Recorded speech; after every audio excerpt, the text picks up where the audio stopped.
Thank you. Our next speaker, Stavros Kalenteridis, is an international relations expert. He's also a communications specialist, and he's going to address the topic of Turkey's denial of the genocide.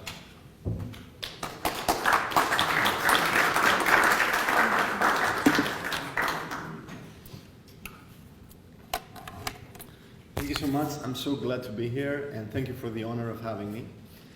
I am a descendant of my family actually is a descendant of the victims of this genocide. So it is my duty to speak to you as frankly as I can about what happened in this tragic era of our history. My family comes from an area in the eastern part of modern-day Turkey, from the city of Nicopolis, and also from the city of Argyroupolis, which they had to go through the heinous process of the death marches, where they had to walk for 550 kilometers, 350 miles, to the Taurus Mountains, where they had to work in the forced labor camps, where many perished from starvation, thirst, malnutrition, suffering, and outright torture. And I'm a descendant of those few that survived. So my cause here is double because I'm also a political scientist. I'm sworn to promote peace and security for the people of the Eastern Mediterranean, our troubled neighborhood. And to this regard, I have a double duty to present what happened in this tragic era. So regarding the my speech is about the memory of states. The states, as you may know, they have, as living organisms, they have their own memory. They have their own subconscious memory, which defines the society, the political system, the parties, and the government itself. So the memory of the state is what I'm going to be talking about, because we will monitor, we will see how a state with a guilt, which has a history based on guilt and crimes, cannot move forward. Modern-day Turkey cannot heal itself by not accepting its past and its crimes, and cannot move forward. So that's why they're carrying on this memory today, and we're seeing nowadays the authoritative government of Erdogan creating regional and also global problems regarding the international relations.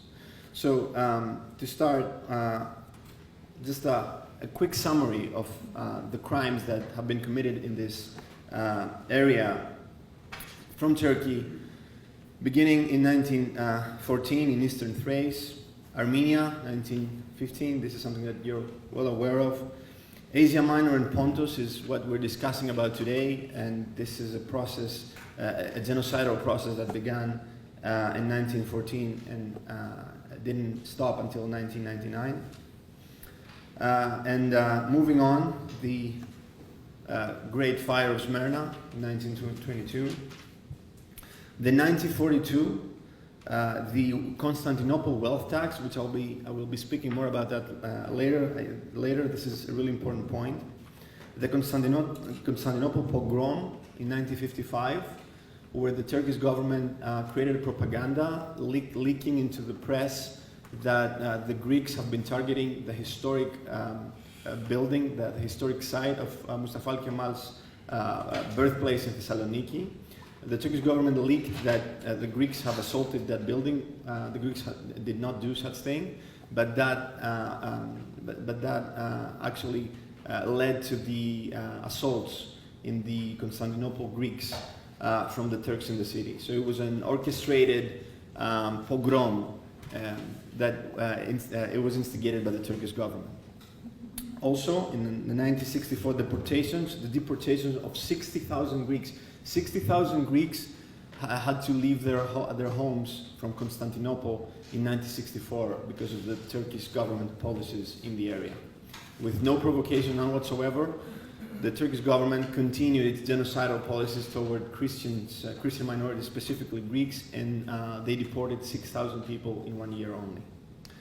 Moving on, Cyprus in 1974, the illegal invasion, occupation to this very day, the settlements that we're seeing in the northern part of the island. So the Turkish government is really continuing its work beginning since 1914 to this very day. As we can see it happening in Cyprus, this is an ongoing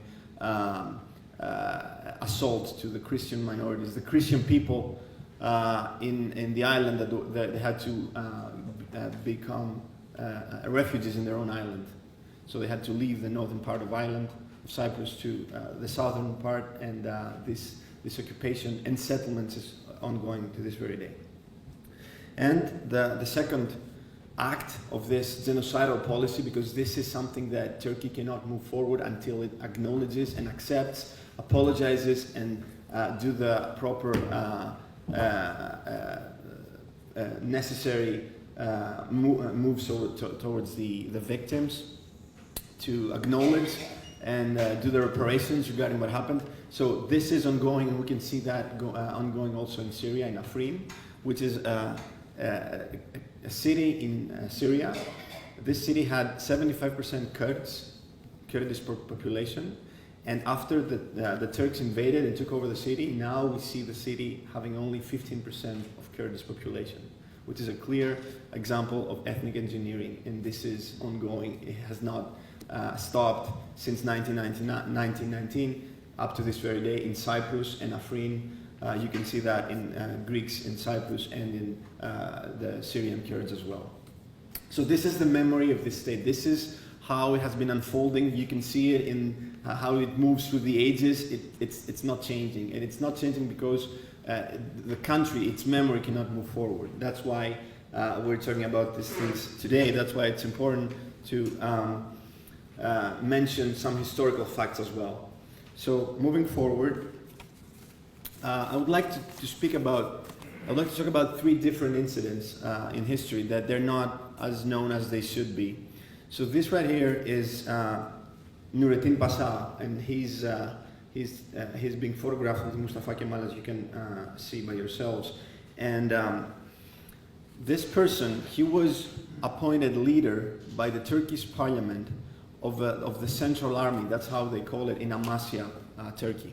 So this person, he was appointed by the parliament, not by Mustafa Kemal. So they were the ones responsible for him. When he began his own massacres against the population of Amasya, the Greek Pontians of Amasya, the Turkish parliament, because they were afraid that they would have to face some international persecution themselves, they tried to recall him. They also tried to put him into a court-martial because of the crimes that he inflicted in the Greek community there. What happened after that is that Mustafa Kemal took over. He stopped his own parliament from going after this Nurettin Pasha. He saved him from the court-martial and the persecution that was going to happen. Not only that, he rewarded him. He rewarded him by appointing him governor of Amasya. Governor of Smyrna. So he concluded his crimes in Amasya, and his reward was a position of governor in Smyrna. Not only that, as we move forward, he was the one that gave the order about the Great Fire. He was the one that gave the order for the lynching of the Chrysostomos bishop of Smyrna.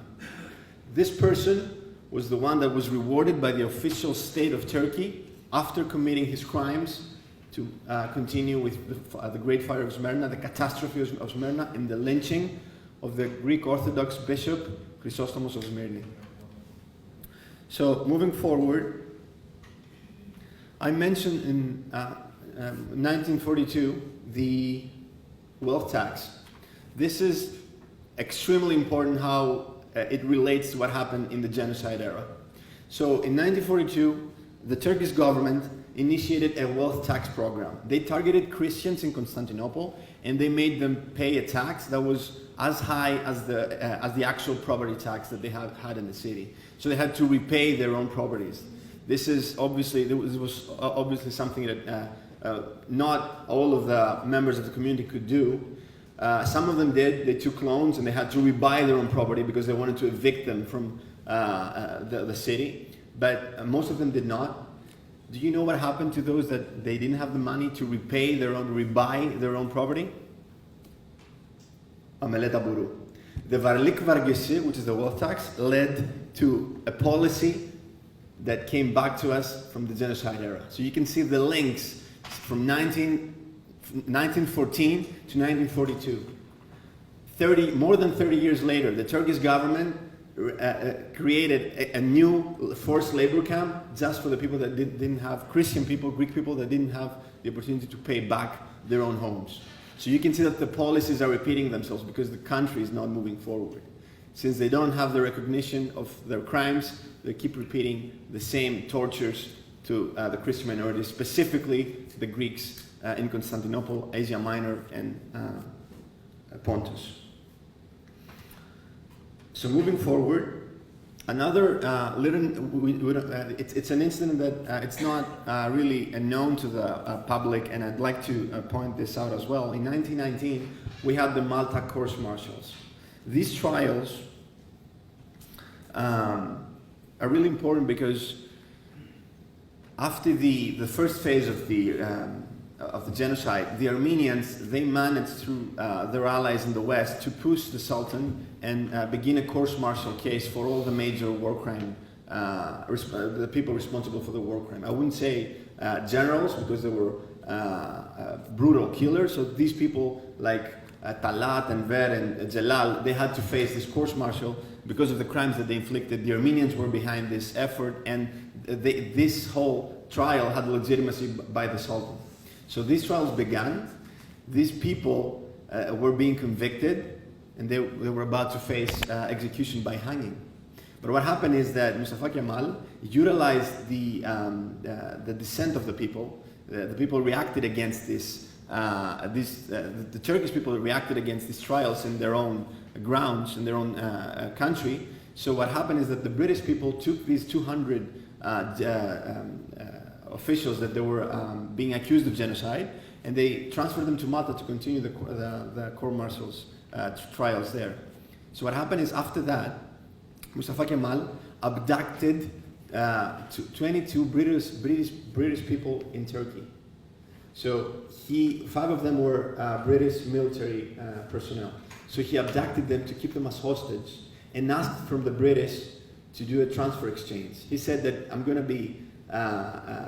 accusing these British people for espionage. I'm going to try them for treason against the state if you don't give me back my genocidal officials, military officials. So he tried to blackmail and threaten Britain to get back the people that were responsible for the genocide. And yes, he actually succeeded. So the Brits, they gave them back the 200 people from Malta, and they received back their own people. But this reminds us, on the next slide, this case of the pastor, which is exactly what happened back then. So you can see, more than 80 years ago, the continuation of the Turkish policies, which is brutal government, a government who's trying to bully even their own allies, taking hostages, accusing them of treason, just to get their policies and being promoted in the West.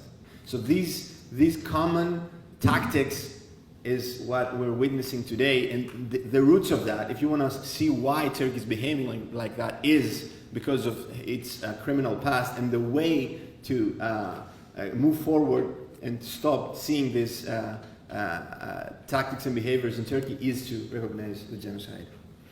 So moving forward, regarding these Turkish officials, I would just like to mention that for these people, we had this Article 230 in the Treaty of Sèvres, which was the one that never took into effect. The Lausanne Treaty came over, and so this was never into effect. But you can see from the language of the treaty, this treaty was signed by Britain and France. The Turkish government, Mustafa Kemal, his movement tried overthrew the government and got a new treaty, a better treaty. But you can see the text of the original treaty that was again signed by Britain and France. The Turkish government undertakes to hand over to the Allied powers The persons who surrender may be required by the latter as being responsible for the massacres committed during the continuance of the state of war on territory which formed part of the Turkish Empire. And the next article that I need to show to you is Article 144. The Turkish government solemnly undertakes to facilitate to the greatest possible extent the return to their homes and reestablishment in their businesses of the Turkish subjects of non-Turkish race who have been forcibly driven from their homes by fear or massacre. So you can see that the Western powers back then recognized what we're trying to do right now today. Politics may change the stance of the major powers in historical issues, but the truth is out there, and it's our right and privilege and our duty to illustrate these international treaties. So, moving forward, from an international relations perspective, if you examine modern-day Turkey, you will see how this denial of the genocide can explain what we're dealing with right now, and this is something that is really important to the West as well, the US as well, because Turkey is a NATO member country. It is an allied country, but we have been seeing some behaviors that they're not friendly, they're not the behaviors of an ally, and we can explain those behaviors because of the denial for the genocide. So we are seeing a neo-Ottoman fundamentalism, which is a move backwards. Turkey has been making some heavy steps towards its illegal and guilty past, as you can understand yourselves. So what happened is that Mustafa Kemal tried to create a modern state, a cosmic state with links to the West.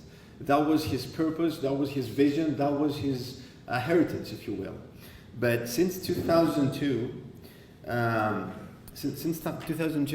and the rise of Erdogan in the country, we have been seeing the alienation with the West from Turkey. We have been seeing a switch in their priorities towards the alliance and towards democracy as well.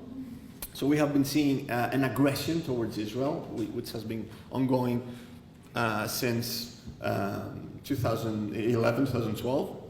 It's an ongoing aggression towards a strategic alliance of the West, which is Israel. We have been witnessing the Turkish government be willing to give asylum to terrorist organizations inside Turkey ground, such as the Muslim Brotherhood. They have been giving sanctioned asylum to terrorist organizations. And lately, we have been witnessing the S-400 deal between Turkey and Russia, which is also another point to make, that Turkey is again moving towards its neo-Ottoman fundamentalist past as it continues its genocidal policies in Cyprus and in Syria, Afrin, and that's why they have to turn its back to the West and to our values, to the Western civilization values and ideals. So, also, I would like to mention that we see that happening inside Turkey as well. This neo-Ottoman turn, we can see that in the schools in Turkey, which they have been promoting. The government's promoting the return to the Ottoman language, not the Turkish language. They have been pushing forward for an Orthodox Islam. They have been blasting the women's rights in the country. Women have been persecuted for no reason, just by explaining their own opinions. So this is another example. And also, lately they have been recalling Ottoman dynasty members, which have been exiled from the last genocidal Emperor Sultan of the Ottoman Empire. So they have been exiling these people, and now they have been returning them to the country, giving them full rights. And these are the people, again, that initiated the genocide as well. So you can see that they have been rewarding the Ottoman Sultan legacy with political rights and bringing them back to Turkey. And also, they have been building monuments, heroic monuments and statues to the leaders of this genocide effort, like Topal Osman, which also legitimizes the genocide and their crimes. So Turkey is turning towards its heinous and guilty past.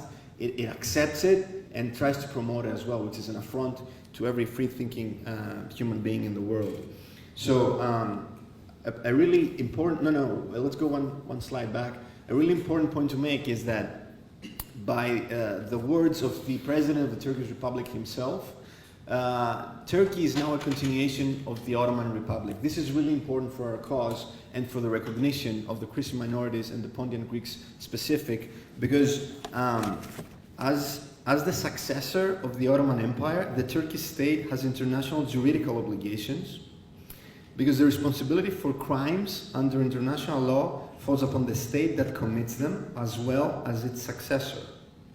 These have to do with the principles of continuation of state as well as the state responsibility. So by saying that the government of Turkey, the country of Turkey is a continuation of the Ottoman Empire, he's admitting his own guilt basically by saying that we have to accept and acknowledge the crimes that the previous regime had. These are the international relations principles of continuity. These principles are something that we should be pushing forward and making Turkey come into the table and accept and acknowledge the genocide. So, moving forward, I would like to show you some newspaper articles, but also some articles from some academic journals and think tanks as well. You can see that the Turkish government sees their Christian minority, even to this very day, as a threat to their nation. As explained before by other members of the panel, we have been seeing Turkey targeting Christian minorities as a threat to their nation's existence, and this is happening to this very day. This is really, really what's at the heart of the Turkish problem. Their intolerance is active and alive today. They are saying that these people are a threat to our stability. Their politicians accuse the Christian minorities that live inside the country even right now as Western collaborators, and they're calling them not real Turks. So you can see that this is a human rights issue, maybe more than anything else.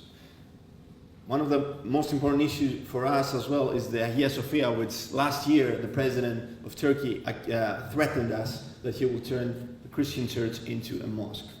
So you have to understand that what's going on now in Turkey is a human rights issue. They're targeting women and Christian minorities, and specifically regarding Christian minorities, they have been targeting our churches and monasteries as well. There have been arsonists targeting the Christian churches and minorities. These arsonists may or may not have direct links with the government, but we don't examine that. We examine that a country needs to protect their own citizens. And instead of doing that, do you know what they're doing to the churches that are being burned to the ground? They're converting them into mosques. So that's their continued genocide up to this very day against our people, our belief systems, our ideals, and whatever, and all that we're representing and stand for. Again, this is also happening, as we said, in occupied Cyprus as well. In the illegally occupied territory, which the UN has condemned Turkey regarding this illegal occupation, the continuation of this heinous crime of occupation. They have been, again, burning down churches and converting them into mosques. So the genocide is still going on, and we can see that in Cyprus as well. Another interesting issue is that the Turkish government refuses to open up their archives regarding what happened in the Ottoman era. So we are calling the Turkish government to open up the archives, the historical archives, so we can examine what happened, but they refuse obviously because they are not ready yet to acknowledge and accept their crimes and the genocide that they inflicted in their minorities. Moving forward, you can see this is the Early Warning Project is a project by the United States Holocaust Memorial Museum, and this is an effort to try and monitor countries that they're high-risk danger of inflicting massacres, mass massacres to their own citizens. You can see in the next slide that Turkey ranks high up the top in position number 8 amidst countries, as you can see, Ethiopia, South Sudan, Congo, etc. So people in the West have been monitoring them, and they're seeing that this is an ongoing threat. Turkey cannot, will not change its policies and brutal tactics if they do not accept their own mistakes and their own history. They cannot, if they do not accept who they are as a aggressive and brutal state, which is intolerant and actually inflicts pain and murder to their own citizens. They cannot stop doing that even to this very day. That's why it's ranking up top on the list, as we can see in the next slide as well. This is Freedom House, and a New York City-based NGO group. This is how much free the country is today because of exactly its guilty past. So moving on again, we can see this is really, really important. This is a Foreign Office report, a preliminary report. This was back in May. We had the preliminary report from Jeremy Hunt. The Foreign Office said basically that it's been an ongoing persecution of Christians coming close to genocide in the Middle East, and you can see that The Guardian, this is from The Guardian, chose Tayyip Erdogan for its cover, because I will read what the Jeremy Hunt report has to say. It says that the Turkish government sees the Christians as a national threat. That's what the British report, the Foreign Office British report, had to say regarding Turkey's view on their own citizens. And again, the report says that the government sees Christian minorities as not real Turks. So obviously we're monitoring this situation. Obviously we understand why this is going on. And in the US we have seen that happening also as well. This was obviously back in 2017 when the Turkish president came here. And it's really important because his security team, look what they did to peaceful demonstrators in Washington, in this country. These were peaceful demonstrators who were saying one thing: stop the genocide in Afrin. And this, what Erdogan did to these people that told them to stop the genocide. That's denial right there. You can see denial, you can see guilt. We need to stop that everywhere, not only in the US, everywhere. It's our duty. And not only that, yesterday was the National Day for us in Greece, and it's a global day to remember the victims of the Greek Pontian genocide.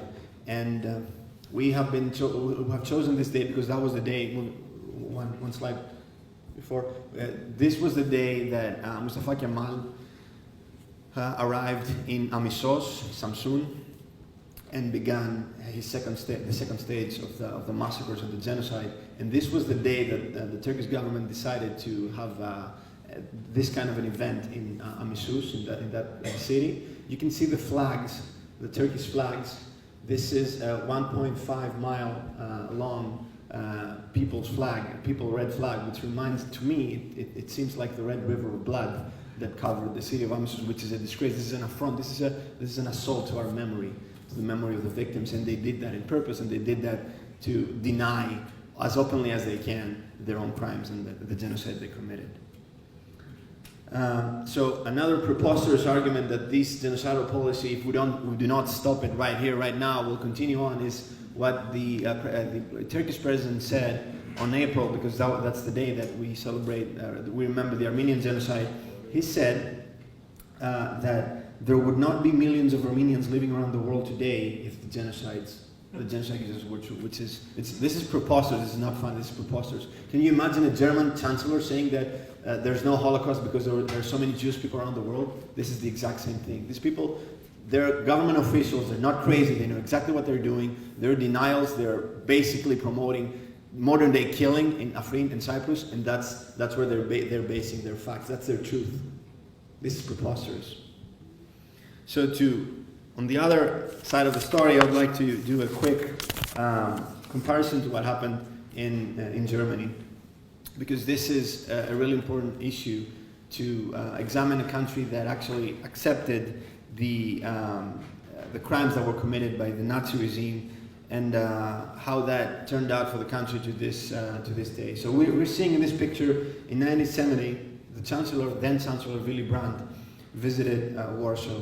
So he visited the Ghetto Memorial. The Ghetto Memorial was the place, the ghetto, where the Jews were being forced to live there, and they slowly by slowly they were taking them to their camps from there.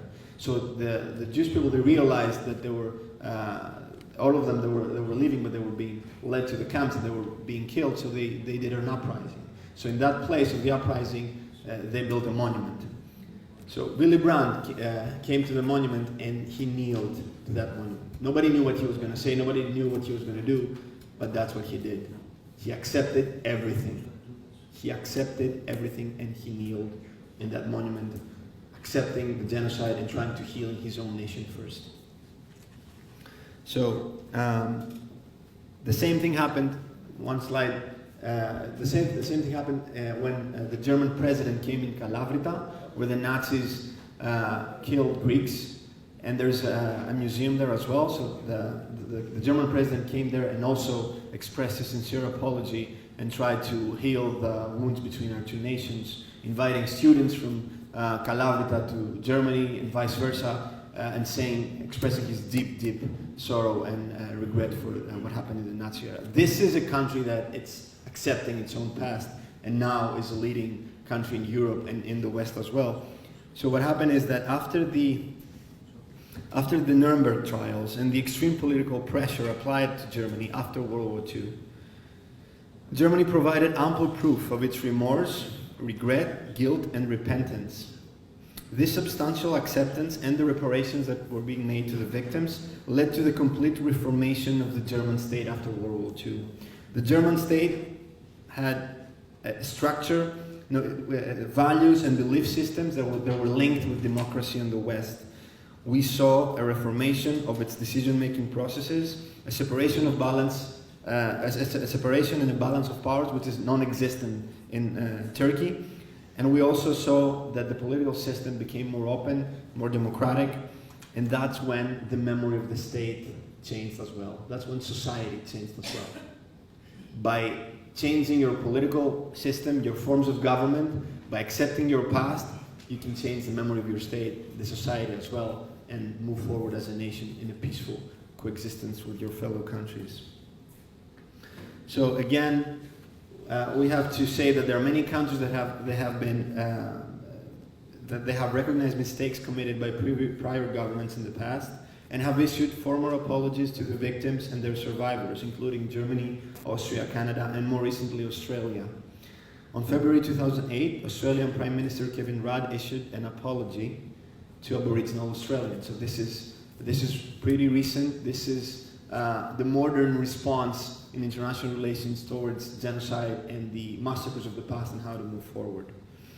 Just some quick notes on the Nuremberg trials. In 1946, you see Mr. Goering here, the right hand of Adolf Hitler. So these trials happened 2 years before the Geneva Convention for the recognition of genocide.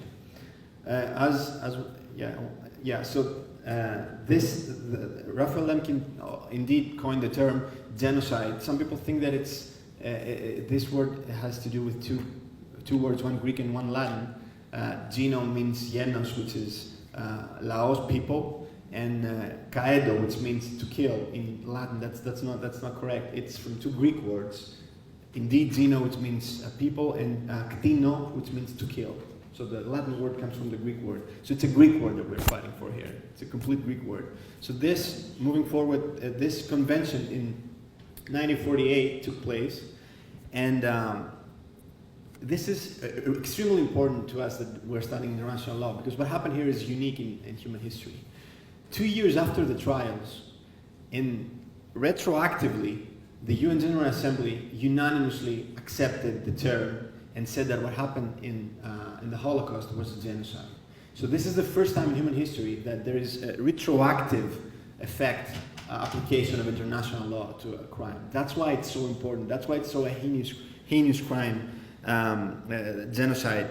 It is a heinous crime. So what happened in Geneva is the Geneva Convention was declaratory of a pre-existing crime. It merely codified an already binding international law crime. So it was both retrospective, but also it was future-oriented as well.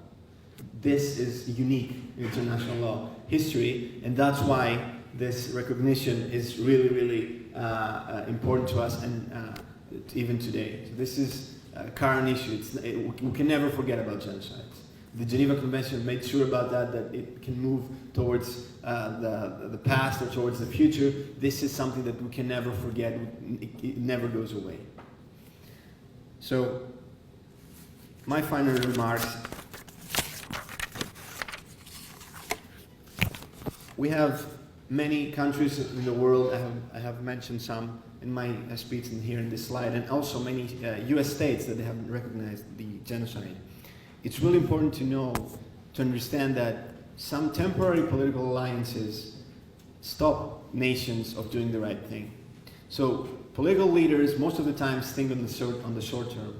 We as a people, we as an organization, as a civil rights organization, Panagia Soumelas as an organization, with the support of the members of the Senate, Massachusetts Senate, and the House of Representatives, we need to push this issue because we, the local government and the people, we can think on the long term. And the long term is where peace and stability is. So short-term alliances can stop some countries of recognizing the genocide and putting pressure on Turkey to recognize it. But we as a people have a moral obligation to see the long-term picture and push things forward. And I'm really, really glad and honored to be here with you today, as this is the first symposium to this end.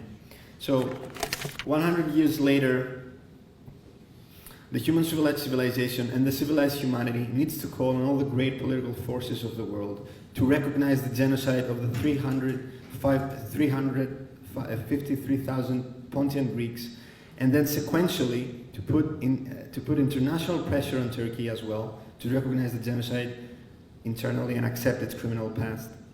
Only then can we begin to hope that the Turkish state will cease and stop reproducing genocidal policies as we see them happening today in Syria and of course in the interior of Turkey and in Cyprus. Only then can we talk about real and meaningful, peaceful coexistence of the people and the states in this troubled area of the world. Only by advocating for the international Turkish recognition of the Pontian genocide, we promote peace and a safe future for all. Thank you.